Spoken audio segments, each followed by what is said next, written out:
Today on Monkey Life, a major storm pummels the park, leaving a trail of destruction in its wake and a tough decision for Alison. I've had to close the park, and we're going to have a lot of repairs to some of the enclosures. The maintenance teams are kept at full stretch outside, with the majority of primate residents forced to stay inside. We're now trying to rely on enrichment to try and keep them as busy as possible and make sure that nobody falls out while they're having to be shut in.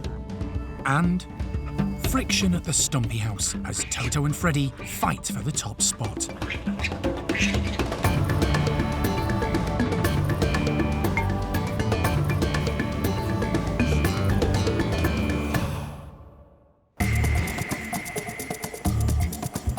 Monkey World in Dorset, buried deep in the English countryside, is the largest sanctuary of its kind on the planet.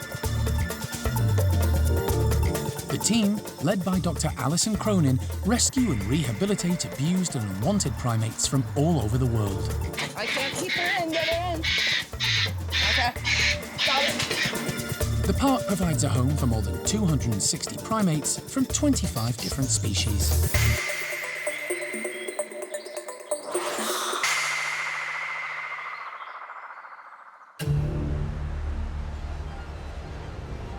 The south of the UK has been battered by a severe storm, which wreaked havoc over the weekend.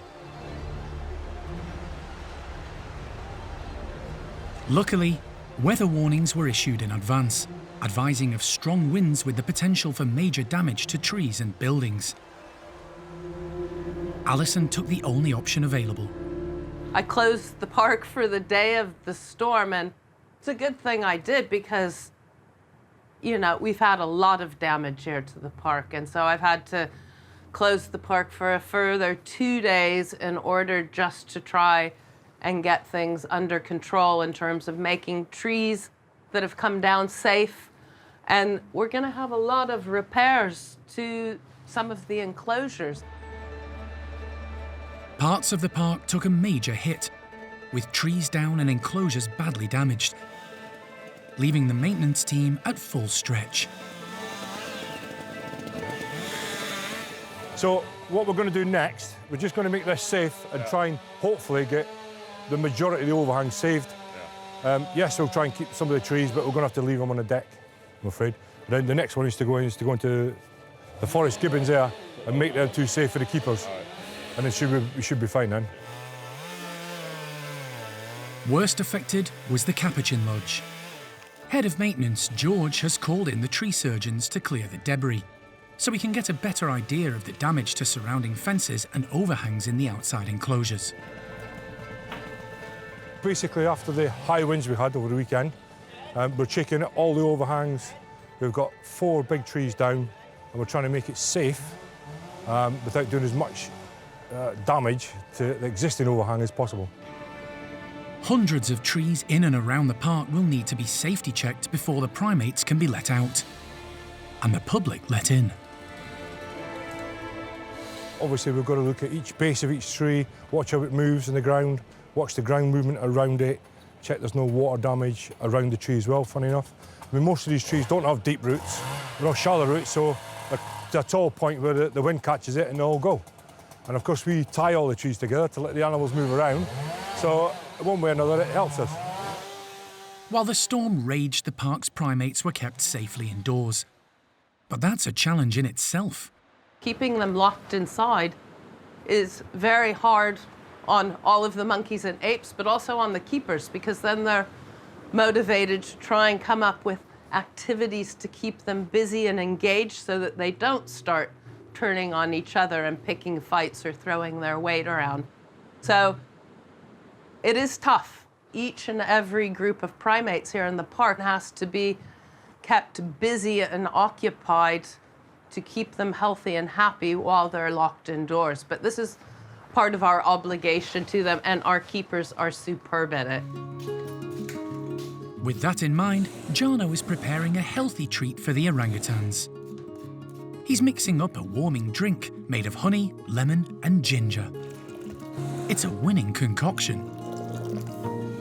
This is good for their to prevent them from cold and flu, good for their digestion and congestion, and good for their immune system. And on top of that, this drink tastes great. It's amazing.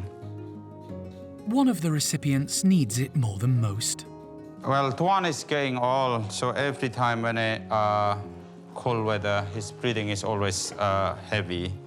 So we manage to keep it sort of steady, but we're never able to get rid of it, of course, because the weather sometimes is mild and then sometimes is worse. So giving him everyday's medicine like that is managed to keep him just steady, but never sort of disappear, really. Tuan's group aren't the only ones getting the healthy drink today. Hi, guys! The youngsters at the orangutan nursery are bundles of energy. Keeping them indoors means giving them lots of attention. Make your breath smell nice as well, guys. Everyone is keeping a close eye on the forecast, hoping the weather will calm down and allow the maintenance team to get their work done, and the primate residents the opportunity to venture out again. The fallen branches and logs won't go to waste. They'll be used to create natural habitats for climbing and foraging, something all the monkeys and apes enjoy. Staff at the domestic Marmoset house are among those having to adapt their routine this morning. The storm caused extensive damage to one of their outdoor enclosures. A large tree branch landed right on top of the structure, which is used as outdoor space for Marmoset Ruby and her family. The enclosure isn't in use anymore and will need a lot of extensive work done to it before it's safe for the primates to be released back out of. So sadly, Ruby's group has to be shut in for now. They're a big group, there's 6 of them, it's our largest Marmoset group. And there can be a little bit of tension in the group. That's why we try to give them the biggest enclosure, just to make sure the space helps to dissipate the tension.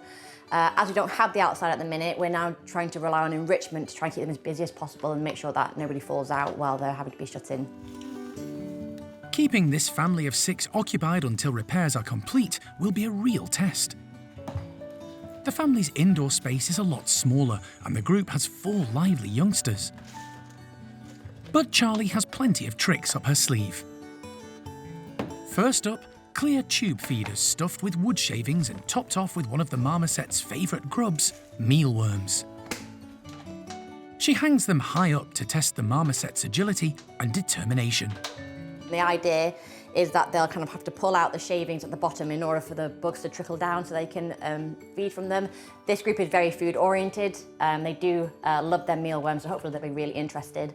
The fact that they're also see-through also does help because a lot of the time monkeys can be quite lazy, and if they can't see what the prize is, they won't bother doing it, but hopefully they'll see the bugs and they'll figure out what they need to do to get hold of them. As soon as the slide to the indoor playroom is opened, the troop bound in.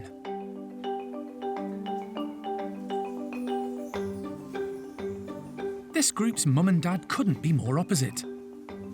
Ruby is one of the largest marmosets ever to live at the park, while her partner Oscar is one of the smallest. The pair lived together for years without any babies, but then surprised the primate care staff with their first set of twins, Merry and Pippin. They managed to have another pair, Frodo and Bilbo, before the vets could perform a vasectomy on Oscar. Unlike the majority of the park's marmosets rescued from the pet trade, the 4 youngsters have had a stable upbringing in a close-knit family. But every so often, there's a bit of sibling rivalry. Actually, more from the 2 youngest twins, Frodo and Bilbo, that really tend to try and pick on their older siblings.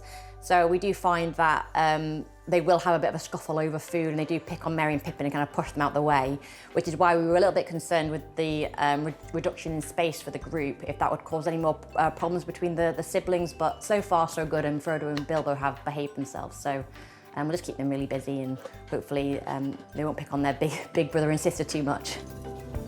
The mealworms are proving a big hit and a workout. Dad Oscar, however, is far more interested in the marmoset gum Charlie's also put out. It's a really important part of their diet. In the wild, they gouge bark and eat sap exuded from trees. Today's wriggly feast is certainly keeping the family occupied. But until their outside enclosure can be repaired, the primate care team will be kept busy, making sure this family are even busier.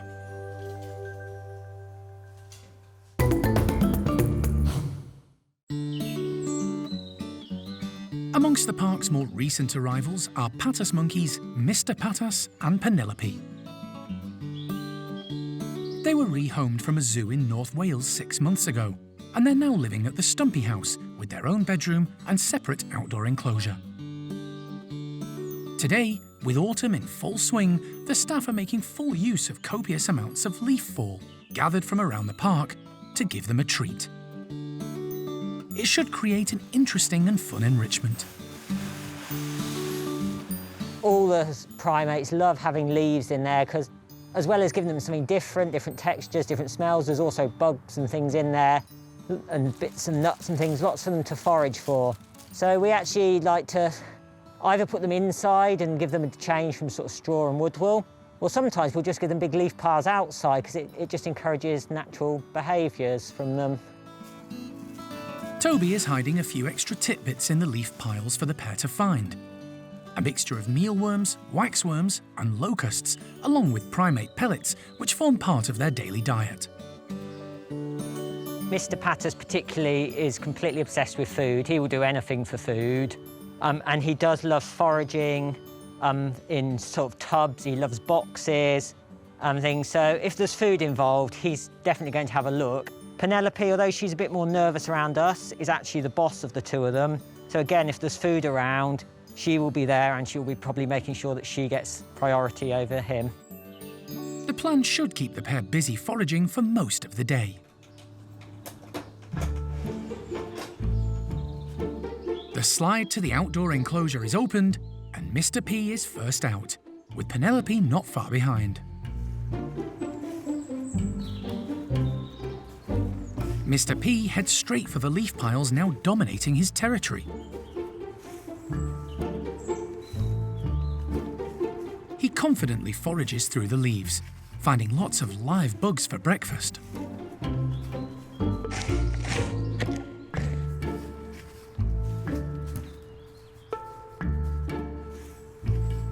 Penelope hangs back to make sure the leaf piles pose no danger. It doesn't take long before she's convinced and enthusiastically joining in the bug hunt. The staff recently noticed she tends to favour the right side of her mouth when eating. She may have a dental issue which needs examining, but it's not preventing her from getting stuck in today. Unlike many of the park's primates, in the wild, Patas monkeys spend most of their daylight hours on the ground, foraging for food across the savannas of Central Africa.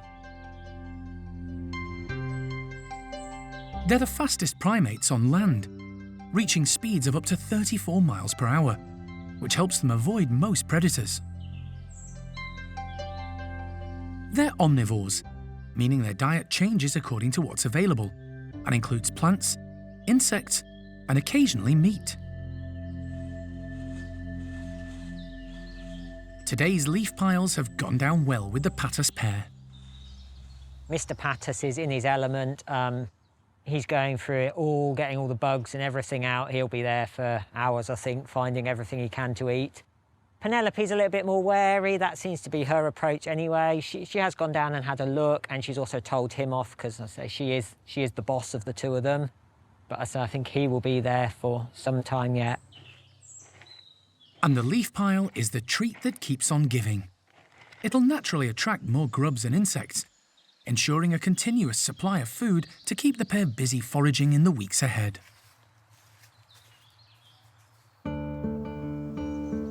Next door at the Stumpy House, there's been 2 months of infighting and friction, caused by the losses of elderly long-time leader Sam and females Charlie and Flo. The result has been chaos, with the 2 remaining males, Toto and Freddy, vying for the top spot. The pair were previously close, with politically aware Freddy looking out for inexperienced Toto. But now, the gloves are off. They are throwing themselves around, bouncing, displaying, slamming things about. So this has meant that we've had to have a real think about how we set up the house and what we provide for them, because between them over the last couple of months, Freddy and Toto completely destroyed what climbing structure we had in the playroom. All the hosing was pulled loose. So what we've had to do was basically rip out all the playroom and redo the whole thing. The team have added extra hosing and branching for the more agile, boisterous boys, and provided easier to access escape routes for the less mobile females like Kelly. The destruction of the previously well-established hierarchy has thrown everything up in the air. Not only have Toto and Freddy gone from bottom of the pile to the very top, but the girls' pecking order has been flipped on its head too. Sylvie has established herself as top female, relegating poor old Kelly to the bottom. It's proved to be far more challenging than we anticipated. The fact that sort of 2 months on, we're still working on what the solution is, trying to get the boys to sort out their hierarchy and the girls to sort of reaffirm theirs. With the jostling for position leading to scuffles, the team had to act. Not only have they revamped the playroom, they've also separated the two males, although they've made sure they always have the company of a female. Noreen has always had a bit of a thing for Toto. Even when Sam was around, she'd try and sneak off and spend time with Toto, which generally made Toto nervous because she knew that then Sam would appear on the scene and everyone else. However, she sort of firmly nailed her colours to the Toto mast, which actually is a bit of a political mistake in the group, because what has turned out is happening is that Sylvie has gone right from the bottom to the top, because she was the one that spent the time with Freddy. She hangs out with Freddy, and now Freddy doesn't like to let Sylvie out of his sight. So now that she's dominant and can go wherever she wants, she's sort of certainly giving us and everyone else a bit of a runaround. Today, Freddy is indoors foraging amongst the leaf piles provided by the primate care team. He's accompanied by Sylvie, which always makes him more relaxed. Meanwhile, Toto is outside with Noreen. It means peace reigns, but the plan is to get everyone back together as one harmonious group. Unfortunately, like a lot of the primates here at the park, Toto's background means he doesn't understand how to behave, and then he reacts in a negative way, even though he doesn't mean to, and this impacts everyone else in the group. So it's going to be a slow process, it's going to take time. We're hoping that eventually we will get back to a stage where we can have all 5 of them together, foraging in the house together and moving in and out comfortably, and everyone's getting on. Only time will tell which male will win out, clever Freddy or handsome but inept Toto.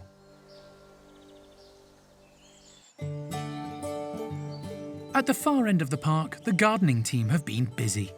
For the last 4 months, they've been growing their own pumpkins, and some are ready to pick. The lucky recipients today are the park's Gwenon family. Primate care member Elle is placing the orange fruit around their enclosure and adding an extra element to grab their attention. Because these guys are so active, it's really important that we keep on giving them fresh activities and new enrichment to have a go at. So something like this, which they've never seen before, will be interesting for them, but also interesting for us, just to gauge what they are going to interact with the most. We've kept all the seeds, we've kept all the guts, we've kept all the gory bits. We are going to sprinkle some mealworms in there just to give them a little bit of extra activity, so they've actually got to go in there and forage for them.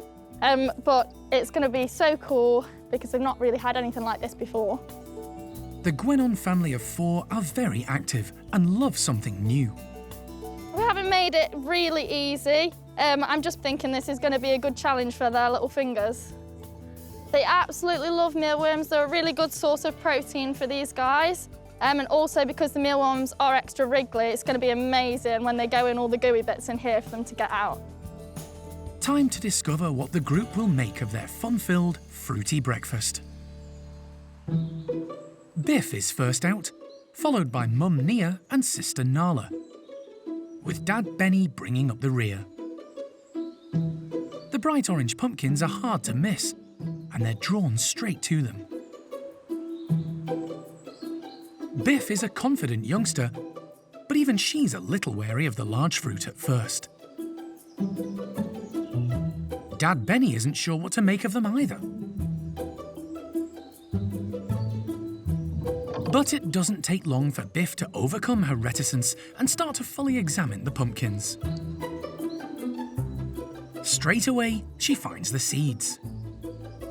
Little sister Nala is by her side, watching and learning. Encouraged, she reaches for some seeds too, albeit at arm's length.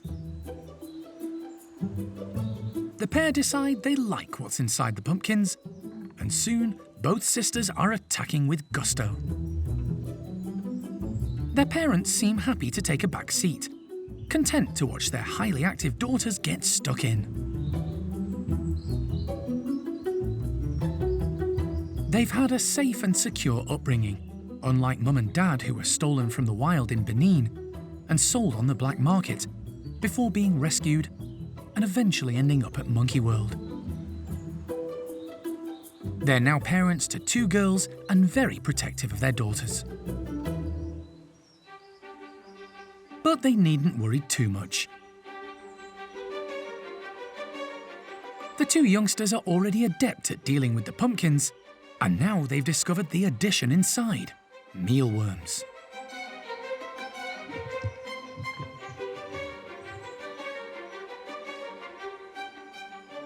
Plunging a hand in to try and grab the wriggly grubs does work, but crafty Biff has come up with a quicker method.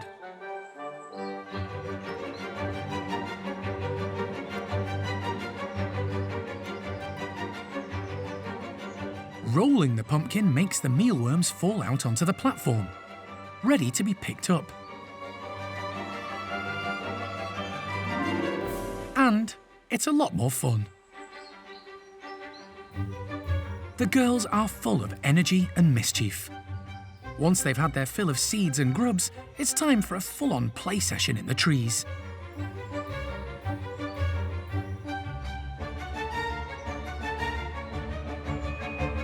It might be heart-stopping to watch, but their skills could soon be challenged even further.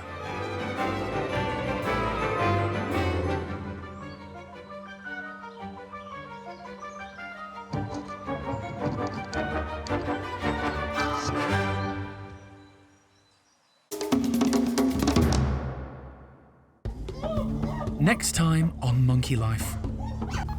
Worries for woolly monkey Oriana. So it looks like it's got quite a big left atrium. That's usually suggestive that there is significant heart disease. And top of the world, the Gwenon family try out a new tree in their enclosure.